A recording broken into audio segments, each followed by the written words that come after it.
En el episodio anterior de Arqueomanía, estudiamos el desarrollo de los primeros cerebros humanos, la salida de nuestra especie del continente africano, una posible teoría de la evolución humana en Asia y el hallazgo del primer fuego en suelo europeo.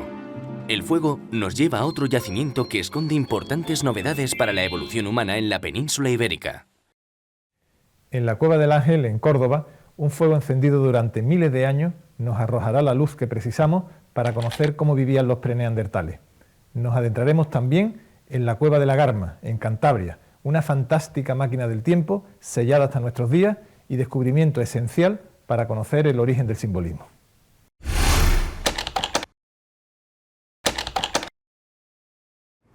El mantenimiento de un gran fuego en un mismo espacio y el uso de una tecnología lítica muy antigua son las características de un yacimiento que abre nuevas líneas de investigación en la evolución humana.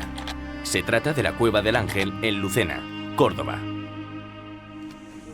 En esta excavación se observan comportamientos en los homínidos que no se habían visto con anterioridad.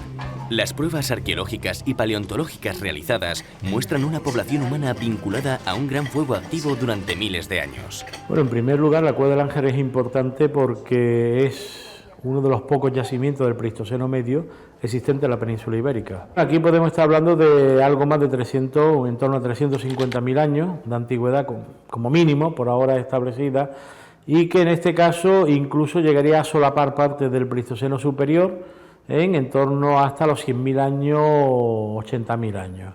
Es el periodo de que abarca el yacimiento. Nos encontramos sobre este nivel que tiene algo más de 120.000 años de antigüedad. ¿Y qué impresiona? Pues impresiona sobre todo la densidad enorme de restos de hueso y sobre todo de industria lítica. Apenas llevamos un cuarto de hora y ya han aparecido pues esta lasca, que a su vez tiene la singularidad que sirvió también como núcleo para sacar otra lasca, esta raedera con la cual se separaba la piel de la carne. Cualquier elemento amarillo o rojo indica o hueso o industria. La zona del fuego se encuentra en la parte superior de la cueva, al pie de un abrigo medio derrumbado. La combustión llegó a superar los 600 grados centígrados en algunos momentos. La cantidad de restos óseos y líticos alterados por el calor apunta a que el fuego se mantuvo activo de forma intencionada. Y aquí ha venido operando un gran hogar de grandes dimensiones que sepamos ahora mismo con los datos que tenemos tendría una potencia de 2 metros con 30 centímetros que estaría operando aproximadamente desde 186.000 años a 121.000 años y parece que estamos en uno de los primeros estadios del control de fuego por parte de los homínidos que moraban en esta cavidad. Al lado de este fuego cocinaban, cortaban, despezaban los animales, los partían, trabajaban sus pieles. Todos esos restos, tanto de hueso como de los instrumentos, las herramientas líticas, las herramientas de piedra que usaban, aparecen en este gran registro de ceniza continuo fósil que tenemos aquí. Como mínimo tenemos 80.000 años de permanencia del fuego, pero tanto por encima de esa datación como por debajo de la misma el fuego perdura, lo que nos hace prever que posiblemente estamos en torno a más de 150.000 años de pervivencia del fuego. Es un dato excepcional, es decir, no existe en el mundo nada parecido. El fuego es quien ha estructurado la vida de esta gente, de estos grupos. El fuego es quien ha permitido la pervivencia de esta gente en ese lugar. Y el fuego es lo que ha dado la vida y ha permitido la casa, ha propiciado esa casa en ese lugar durante miles de años. Es decir, el fuego es muy importante porque rompe los esquemas que tenemos sobre las poblaciones paleolíticas. Hasta ahora siempre se piensa que las poblaciones paleolíticas se desplazan continuamente, son nómadas, continuamente se desplazan de un lugar en torno a la casa. Sin embargo, creemos que la presencia de ese fuego es lo que hace que las poblaciones homínidas que viven en Lucena en este periodo se anclen, queden ancladas a ese lugar, pero de manera fija durante miles de años. La hipótesis que nosotros manejamos, no saben crear fuego, no saben fabricar fuego. Y una vez que han obtenido el fuego, del modo que sea, lo han trasladado allí y lo han mantenido durante miles de años. Se ha demostrado recientemente que los alimentos cocinados aportan un 100% de su valor calórico al organismo. En cambio, los alimentos crudos reportarían únicamente un 30 o un 40% de su valor energético.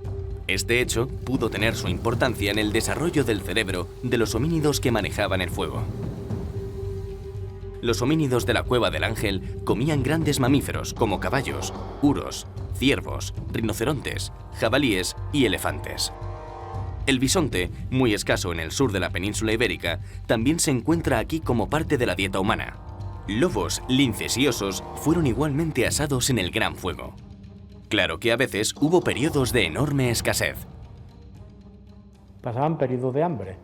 Entonces, en esos periodos de hambre observamos cómo, por ejemplo, estos homínidos se cogen una mandíbula. Aquí tenemos una mandíbula de rinoceronte adulto que se la han comido, no cabe ninguna duda. Pero, por ejemplo, podemos observar cómo fracturan la base para absorber la médula, el poco de médula que tenga.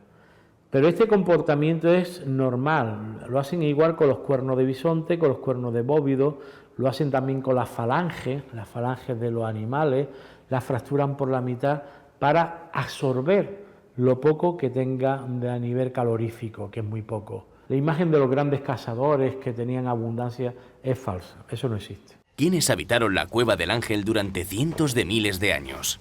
Pensamos que en la cima, donde hemos encontrado en superficie, fuera de un contexto arqueológico, hemos encontrado dientes y dos fémures que parecen ser arcaico, es decir, pre-neandertal. Nuestra hipótesis es que debido a la cronología de la cueva, pensamos que los homínidos que ocuparon la cueva eran pre-neandertales, semejante a los homínidos que se encontraron en la cima de los huesos de Atapuerca. Son poblaciones que no han evolucionado, son poblaciones que viven en su lugar, en su hábitat. Parece ser que viven bastante aislados, puesto que no aparece ningún elemento tecnológico novedoso, que eso va acompañado con los neandertales y forma parte de la culturación. Por lo tanto, son poblaciones aisladas, que tienen su propia cultura y no renuncian a esa cultura para aceptar nuevos retos. La industria lítica se encuentra tallada al modo achelense y se han hallado más de 60 bifaces, algunos de gran belleza y perfecta ejecución. Las mejores hachas de doble cara son de piedras de cuarcita, procedentes de las terrazas del Guadalquivir, situadas a unos 40 kilómetros. El problema es que el modo achelense, muy antiguo en el registro fósil y asociado a los homínidos anteriores, se continúa empleando en la Cueva del Ángel hasta tiempos recientes, hasta hace unos 100.000 años. En ese momento, la industria típica del neandertal, el llamado musteriense, se había implantado en todo el continente europeo, el norte de África y el Medio Oriente hacía miles de años. Esto hace pensar a los investigadores de la Cueva del Ángel que las poblaciones de este yacimiento no evolucionaron. Por alguna razón se mantuvieron en una especie de burbuja cultural. A pesar de una ocupación tan extensa, en el hogar y en el suelo de habitación no ha aparecido ningún resto humano. Se estima que al menos pudieron nacer aquí 80.000 individuos durante los cientos de miles de años que duró la ocupación de la cueva. Muchos de ellos morirían en el campo, pero ¿qué ocurrió con los que murieron en la cueva o en sus inmediaciones?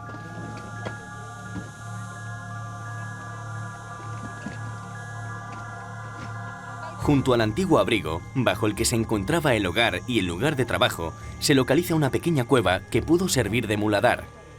Al final de esta cavidad nos encontramos algo inesperado. Un agujero la conecta con la profunda cima del Ángel. ¿Arrojarían los muertos a la cima por esta abertura? Si así fuera, bajo los sedimentos del fondo podría localizarse uno de los más importantes yacimientos de Homo heidelbergensis conocido hasta ahora.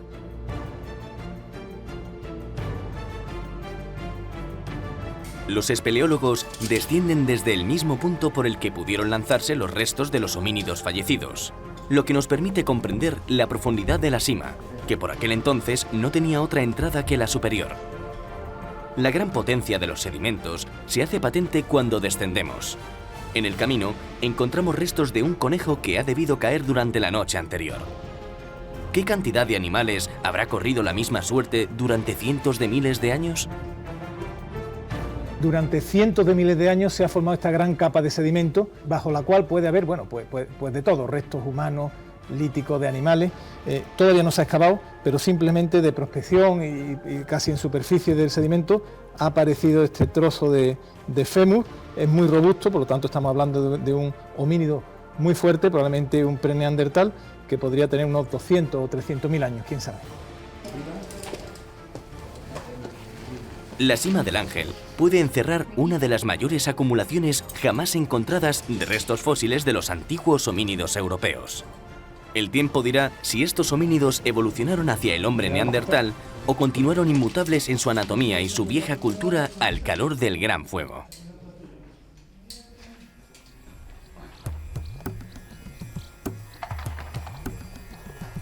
En la península ibérica existen otros lugares donde está acreditada la presencia de diferentes tipos humanos a lo largo de la prehistoria.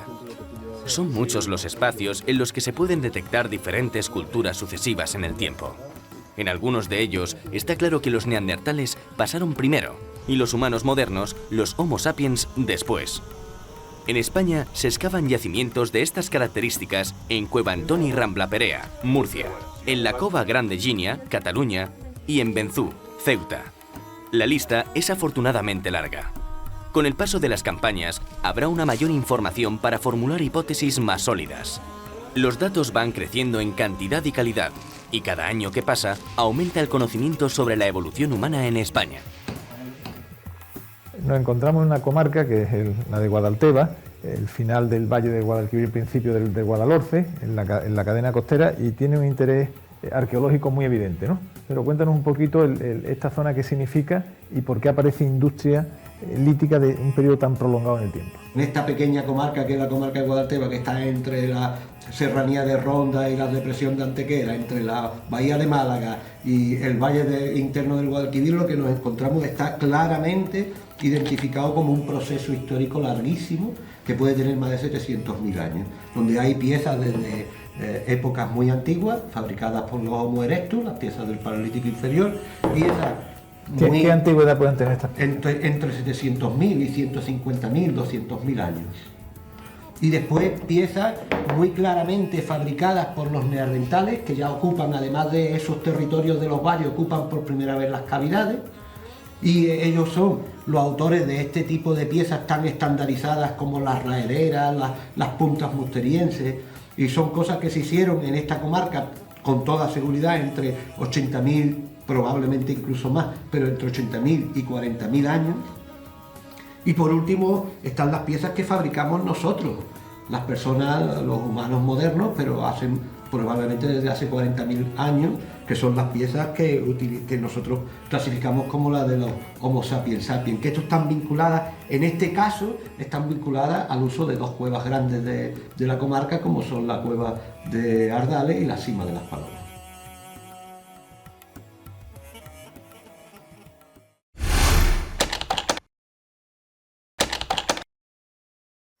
La cornisa cantábrica es rica en yacimientos con presencia humana.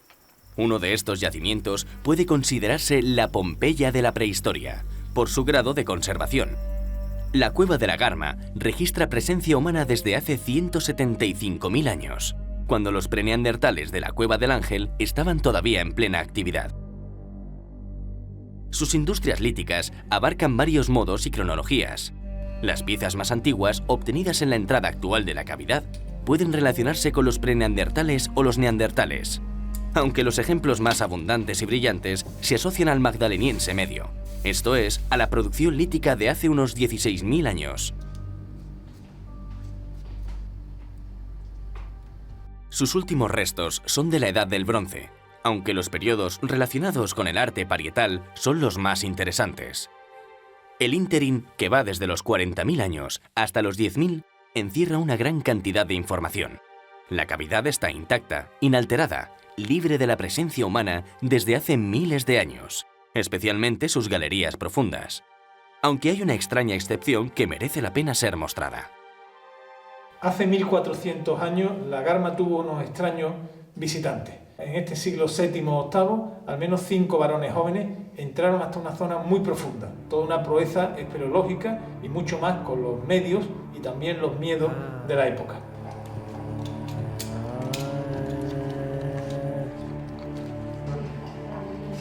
iluminaron su camino con teas de avellano que dejaron un rastro de carbones por todo el recorrido. En algunos lugares hicieron hogueras. En la conocida como Sala Quinta, encontramos los esqueletos de 2 varones perfectamente depositados en un sepulcro cavernario. Existen otros 3 cadáveres. Todos ellos pertenecen a la misma expedición y presentan una macabra coincidencia. Les machacaron el cráneo hasta dejarlo pulverizado. El caso se está investigando. La cueva de la Garma fue descubierta en 1995. Se sitúa en la Sierra de Calobros, en el término municipal de Ribamontán al Monte. La antigua entrada quedó sepultada hace miles de años, lo que permitió el aislamiento y la perfecta conservación del vestíbulo. Estos suelos se consideran los menos alterados de Europa. Es un sitio único en el Paleolítico europeo. No hay ningún sitio donde se conserve un hábitat del Paleolítico tal como lo dejaron sus últimos ocupantes y a una escala como esta. Tenemos casi 800 metros cuadrados de residuos tal como ellos los dejaron, con todos los restos a medio procesar, con las cabañas en las que vivían, con los carbones, con los indicios de la preparación de los colorantes. Todas las actividades están fosilizadas en este suelo. Nosotros iniciamos el descenso a través de un acceso moderno en la parte superior, lo que nos obliga a atravesar toda la cueva hasta alcanzar la entrada primigenia. Durante el recorrido tenemos la oportunidad de conocer las últimas investigaciones que se están realizando. Bueno, las pinturas que están en el fondo de la galería intermedia, en el tramo final de la cueva, cuando ya no es posible seguir transitando más en profundidad, encontramos el único conjunto de arte rupestre de cronología paleolítica que tenemos en este nivel del sistema kárstico de la Garma. Son unas pinturas muy sencillas, son composiciones hechas a base de discos que están hechos con colorante rojo, probablemente soplado, aplicado mediante soplado de la pintura sobre la pared.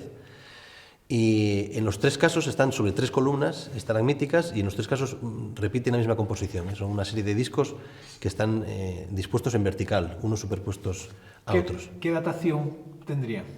Bueno, no tenemos dataciones absolutas ni relativas en relación con estas pinturas, pero por los datos, digamos, que ya conocemos, de tipo, sobre todo, de cronologías estilísticas, y sobre todo a raíz de las dataciones más recientes de formaciones de calcita asociadas a este tipo de pinturas, podemos aventurar perfectamente que estas pinturas sean de las más antiguas que se encuentran en el complejo arqueológico de la Garma. Calcitas asociadas a este tipo de pinturas exactamente iguales, discos de colorante rojo con una disposición muy similar, por ejemplo en la Cueva del Castillo, han arrojado cronologías de más de 35.000 años, lo cual nos retrotrae pues, a las fases más iniciales del arte rupestre paleolítico, ¿no? Realmente estaríamos ante uno de los ejemplos del inicio del arte, en este caso en Cantabria y en Europa probablemente. Estas pinturas son el origen de las más de 500 unidades gráficas que se encuentran pintadas o grabadas sobre la Garma, con más de 100 animales y 48 manos. Descendemos al nivel de la galería inferior, de la que nos separa una sima de 14 metros. A unos 30 metros del pie de la escalerilla observamos el bellísimo panel del Uro, con unos 30.000 años de antigüedad. ¿Cómo se puede datar esta pintura? Que no tiene materia orgánica. Aquí no podemos emplear el carbono 14 porque aquí no hay restos de materia orgánica que podamos datar por este método. Bueno, pues lo que hemos hecho aquí es datar las formaciones estalagmíticas, la calcita que tapa las pinturas. Datamos algunas formaciones calcíticas que estaban por debajo de la pintura. Esta de aquí, por ejemplo, que tiene por encima la pintura del Uro y del Megaoceros, y esta otra que está por encima. Desgraciadamente las formaciones más antiguas eran demasiado antiguas, dieron fechas de unos 400.000 años, es decir, mucho más antiguas que las pinturas, pero estas otras formaciones que tapan la pintura nos dieron fechas de en torno a 24.000 a 28.000 años de antigüedad, con lo cual demostraban que estas pinturas eran mucho más antiguas de lo que durante mucho tiempo, a partir de consideraciones meramente estilísticas, se había pensado. En el centro de esta formación, hace más de 30.000 años, colocaron 3 pinturas hechas con un tipo muy peculiar de colorante y además con una técnica muy específica de los momentos antiguos del arte rupestre en la región cantábrica, que es lo que se denomina el trazo tamponado. Pueden observar ustedes que esta línea que hay aquí, o esta otra, realmente no es una línea continua, sino son una serie de puntos y yuxtapuestos, puestos uno al lado del otro, que forma una especie de trazo muy grueso.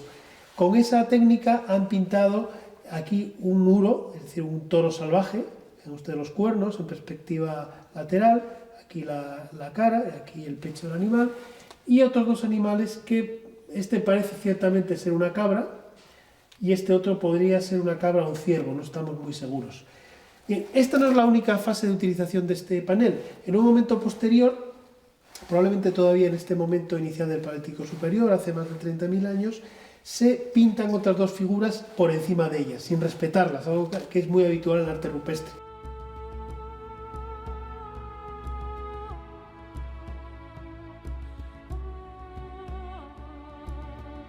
Continuamos nuestro itinerario hasta llegar a una zona realmente curiosa. Una sala lateral de techo bajo que muestra una extraordinaria concentración de huesos en superficie y dos estructuras de cabañas en las que han aparecido algunas de las mejores tallas paleolíticas europeas. En un lugar profundo de la caverna, a unos 130 metros de la entrada, nos encontramos en esta sala que realmente es muy curiosa. Sobre el suelo aparecen huesos de animales, algo distinto a los del vestíbulo de entrada, aparecen tallas, piezas que se estaban tallando y sobre todo tres estructuras que marcan tres cabañas. ¿Qué hacían unas cabañas a esta profundidad de la cueva? ¿Qué era este lugar? ¿Para qué servía?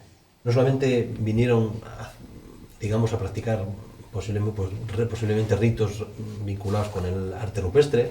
Tenemos en los techos pinturas y grabados de la época madrilense, de la misma época de la que son estos suelos. Tenemos además restos de talla, sobre todo de sílex, con utensilios que no diferencian mucho esta zona de cualquier otra zona de habitación.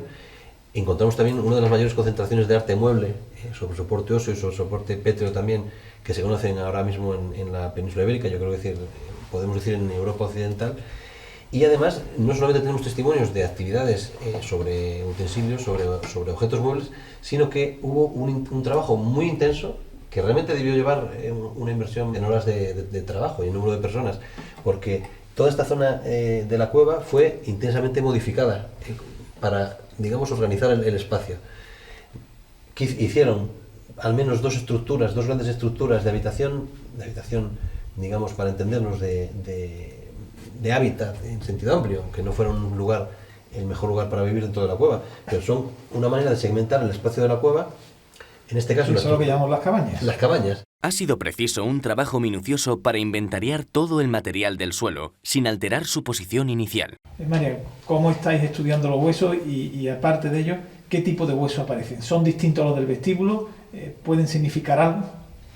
Bueno, por un lado, el método de estudio que realizamos aquí está un poco adaptado al tipo de yacimiento.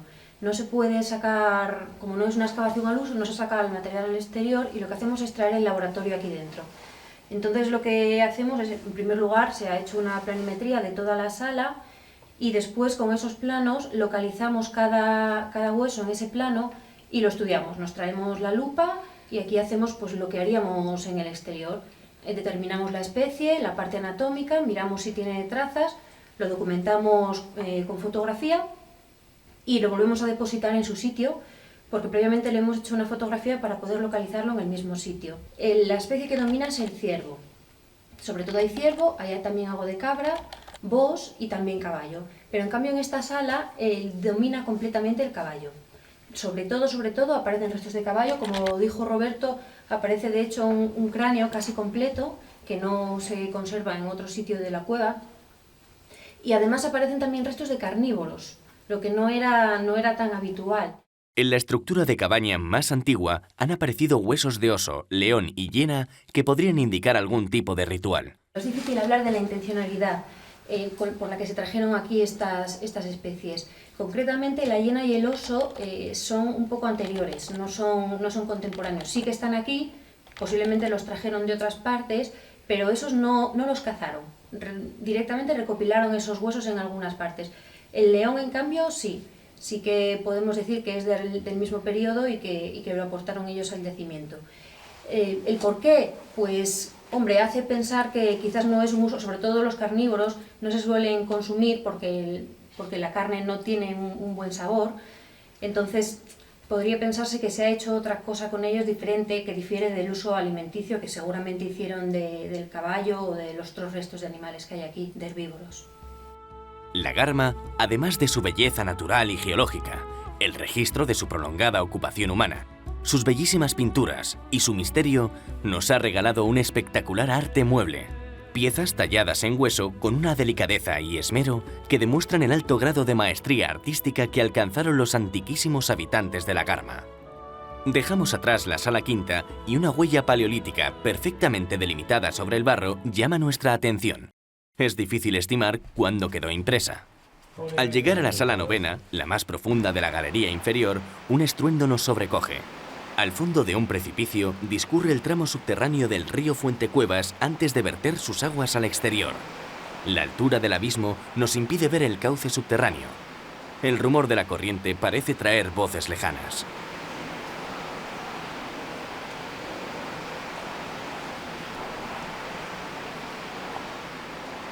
Al lado del barranco, 30.000 años atrás, unos hombres dibujaron sus manos en las paredes mediante la técnica del pulverizado en negativo. La fuerza expresiva de la composición resulta estremecedora. Un grito en el silencio. Deshacemos parte del camino recorrido para acercarnos a la gran sala del vestíbulo. Llama la atención la visión de bastones de mando tallados, que quedan a simple vista junto a herramientas de sílex. Sobre una de las paredes destaca un llamativo mural que nos muestra un caballo magdaleniense. Queda comprobado que los hombres de la antigüedad pintaban también en los lugares que habitaban. Siempre que en prehistoria hay algo que no se sabe lo que es, se suele decir que es religioso o ritual. Bien, eso hemos comprobado que no es así, por diversos motivos.